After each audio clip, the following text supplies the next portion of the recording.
아들아, 엄마는 아직 너를 믿고 싶다. 세상 사람들은 자식을 가슴에 묻는다고 하지만 나는 살아있는 자식을 가슴에서 지워내야 했습니다. 천재라 불리던 내 아들, 나의 자랑, 나의 우주. 그 아이가 나를 타인이라 부르며 돌아선 지 3년이 지났습니다. 미움이 불길처럼 타오르다. 그리움이 하얀 재처럼 남는 밤. 오늘도 나는 붙이지 못할 편지를 씁니다. 이것은 원망의 기록이 아닙니다. 못난 어미가 다시 살아내기 위해 바치는 피 끓는 기도의 이야기입니다. 범어사 오칠밭에서 다시 쓴 엄마의 육성 편지. 전화기는 오늘도 묵비권을 행사합니다. 이놈의 전화기가 고장이 난 걸까요? 아니면 내 인생이 고장이 난 걸까요? 베란다 창문에 비친 늙은 여자의 얼굴이 낯섭니다. 아들아, 내가 떠난 후 우리 집의 시간은 3년 전 그날에 멈춰 있다. 계절이 바뀌고 꽃이 피고 남들은 손주 재롱에 시간 가는 줄 모른다는데 나의 시간만 시멘트 바닥에 굳어버린 것 같구나. 영재 소리를 듣던 내 아들, 동네방네 자랑거리였던 내 아들, 내 뱃속으로 나왔지만 이제는 세상에서 가장 먼 타인이 되어버린 너. 오늘도 나는 허공에 대고 편지를 쓴다. 붙이지 못할 편지를 피를 토하듯 써내려간다. 너는 나의 훈장이었고, 나의 종교였고, 나의 우주였다. 엄마는 너를 위해 정말 모든 걸 걸었다.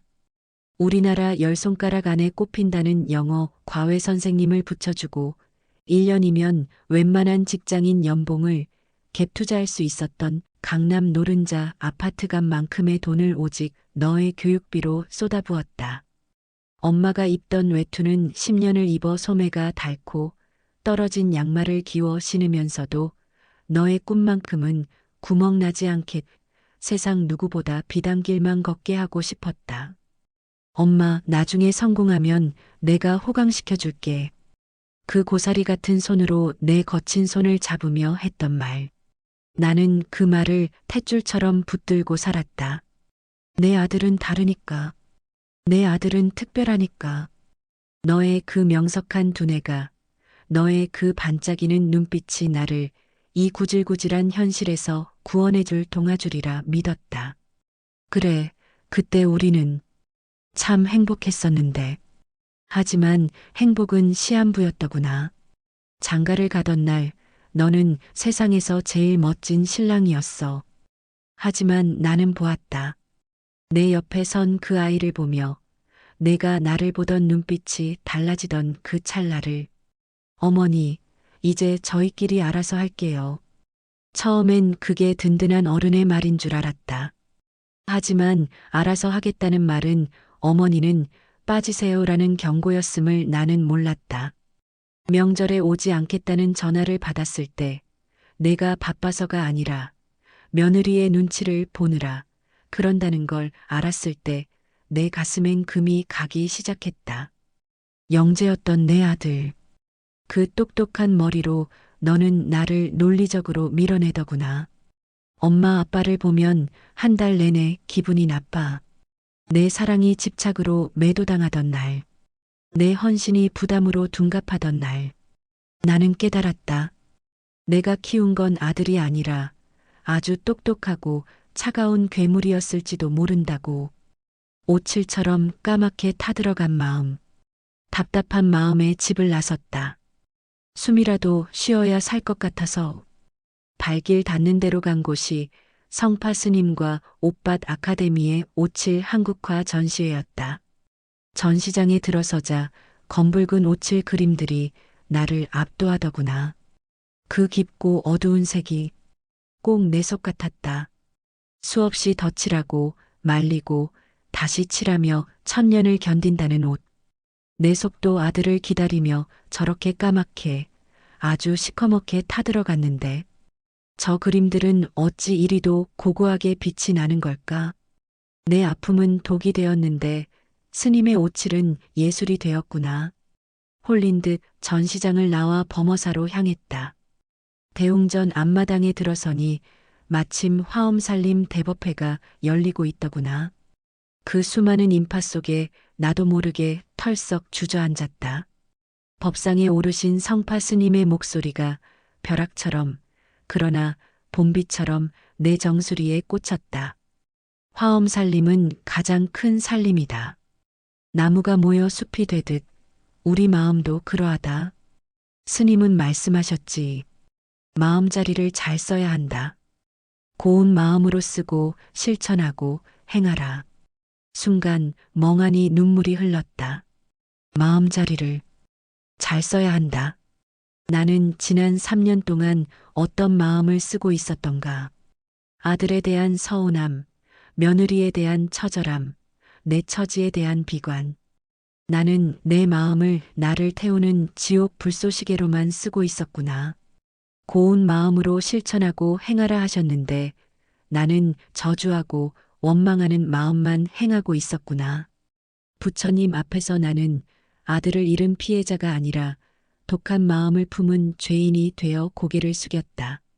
범어사를 내려오며 생각했다. 며느리는 능력 있고 이제는 꽤 유명해졌더구나. 사람들 입에 오르내리는 며느리 이름을 들으며 엄마도 처음엔 진심으로 기뻤다. 우리 며느리가 참 대단하구나.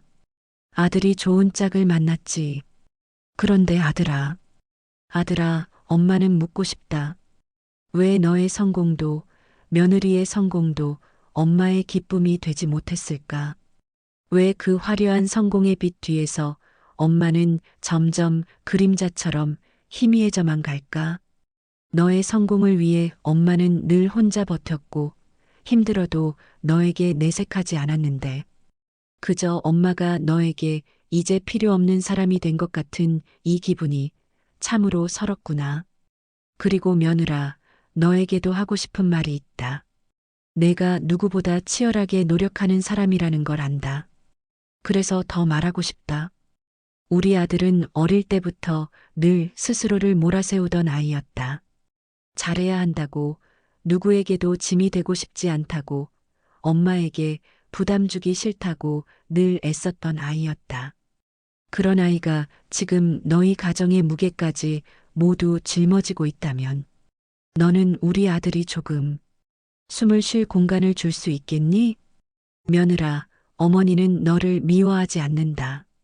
하지만 우리 아들이 엄마에게조차 차가워지는 모습을 보면 내 아들이 어딘가에서 숨죽여 울고 있을 것만 같아 걱정이 앞서는구나. 아들아, 엄마는 이제 말한다. 엄마는 잘 버텼다. 지금껏 너에게 기대지 않고 악착같이 살았다. 하지만 세월이 흐르고 엄마는 이제 혼자 버티는 것이 점점 힘들어진다. 무릎이 시려 오래 걷지 못하고 병원을 다녀오는 날이면 마음이 약해진다. 내가 너에게 바라는 건 풍족함도 부유함도 더 이상의 성공도 아니다. 그저 엄마 잘 지내? 그 한마디면 된다. 한 달에 한 번, 아니 1년에 몇 번만이라도 너의 안부가 엄마에게 닿으면 충분하다. 엄마는 이해한다. 내가 바쁘고 내 가정이 우선이라는 것을. 하지만 엄마의 마음에도 사정이 있다는 걸 이제야 말하고 싶다. 엄마는 너를 위해 살아왔지만 너는 이제 엄마 없는 삶에 익숙해져 가는 것 같구나. 그 사실을 인정하는 게 엄마는 아직 참 많이 아프다. 그래도 엄마는 내 편이다. 아들아, 엄마는 가끔 궁금하다. 너를 이렇게 만든 건 정말 결혼 때문일까? 새로운 가정 때문일까? 성공한 며느리 때문일까? 아니면 엄마가 너에게 혹시라도 짐이 되었던 걸까? 하지만 수백 번을 되물어도 결론은 하나다. 엄마는 슬퍼도 서러워도 외로워도 평생 내 편이라는 사실이다. 그래서 내가 사무치게 밉다가도 미워지지 않는다.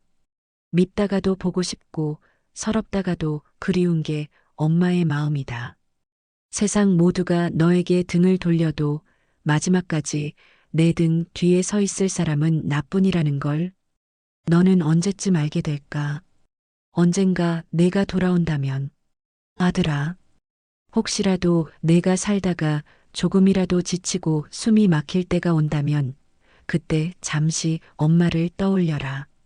엄마는 내가 돌아오면 아무 말도 하지 않겠다. 왜 이제 왔니? 그동안 왜 연락 없었니? 그런 말하지 않겠다. 그저 너를 한번 꽉 안아보고 말하겠다. 아들아, 잘 왔다. 이제 괜찮다.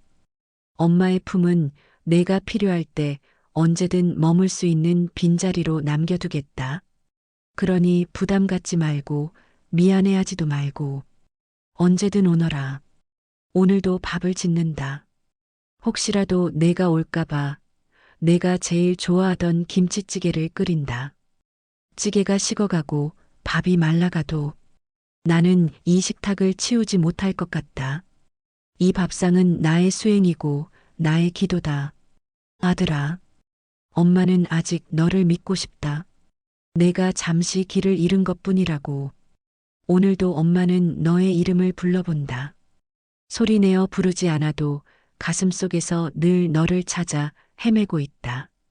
너의 행복을 바라는 마음은 지금도 변하지 않는다. 언젠가 문 앞에서 너의 발걸음 소리가 들린다면 엄마는 그 순간 세상의 모든 기다림이 끝났다고 느낄 것이다. 아들아, 왔구나. 엄마는 아직 여기 있다. 어서 와라. 밥 먹자.